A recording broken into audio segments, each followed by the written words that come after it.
Hi, I'm Dr. Dyan Haspel-Johnson, and it's time for Weekly Sleep Tip. We've been going over how you can learn self-hypnosis, specifically for sleep, but also for a lot of other things in the recent weeks. And I want to go a little bit more into that now.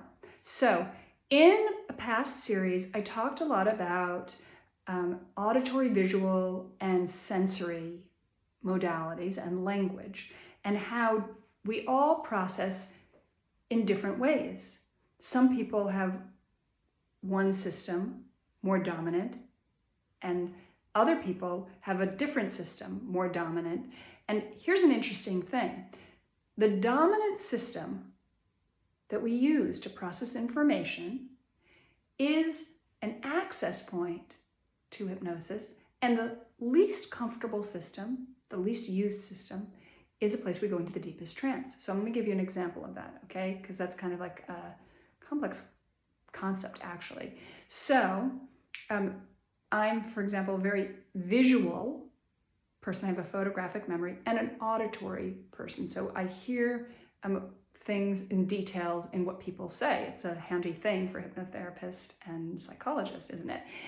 But I'm less adept at the physical sensory stuff by nature, meaning I'm not that athletic. I'm like, I can sit in my office and I can work for many hours without really having to move a lot and spatially, and that's fine for me. It's just not my most adept system.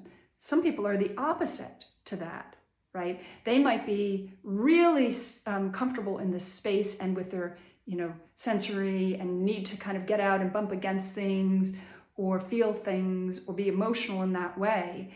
And that might be their dominant system. And they might not you give them a list of things to do and you tell them, and they're not going to remember it. But if they saw it written down, then they might remember it. Okay. I don't know which one you are, but so here's the thing. When I've trained people, even practitioners, other therapists, physicians, dentists, etc., in how to do hypnosis with their patients, one of the things that I'm always talking about is how important I think it is to use all three systems when you're teaching people self-hypnosis or when you're designing hypnosis for them, right? Why do one thing when you could do many things? It's just as you're going to get deeper and it's going to be more effective. So when you're speaking to yourself as you're learning self-hypnosis and as you're moving into sleep, start to think about this. Keep this in mind. So for example, if you're lying in bed and you have these spinning thoughts, shift the system, right? That's kind of mental. That's actually more auditory, right? Because you're thinking it, you're going over this list, it's self-talk, so it's actually auditory. And you might, and your visual system is shut down. That's one of the reasons why sometimes I've said to people, and a lot of people have had really good success with this, open your eyes, even in the dark. Look out in the dark. Eventually, you're going to start to feel that your eyes will want to close. They're going to get really tired. And hold them open a little more. Notice that pull to want them to close. They want to go to sleep. It's the mind that was spinning that didn't want to go to sleep, but the eyes want to go to sleep. The body wants to go to sleep. So if you have your eyes open and you're beginning to engage that visual system, it actually starts to elicit that trance. Why? Because you're moving into a different system of processing. Okay, so the same can kind of go when you start to do some of the relaxation techniques that we talked about in the past weeks. Now, let's say you got your eyes closed, you're lying down in bed, and you start to give yourself some suggestions, or maybe at a different time of day. You can go to the link in my profile where you can download a video and ebook where I talk about my favorite time of day, the time of day that I think is the most important, and how to do that, how to access that to help you sleep better at night. But anyway, that's an aside. Just kind of start to speak to yourself using all of those systems. So for example, you might say to yourself, I'm just noticing my own inner voice. And just think about what I just did.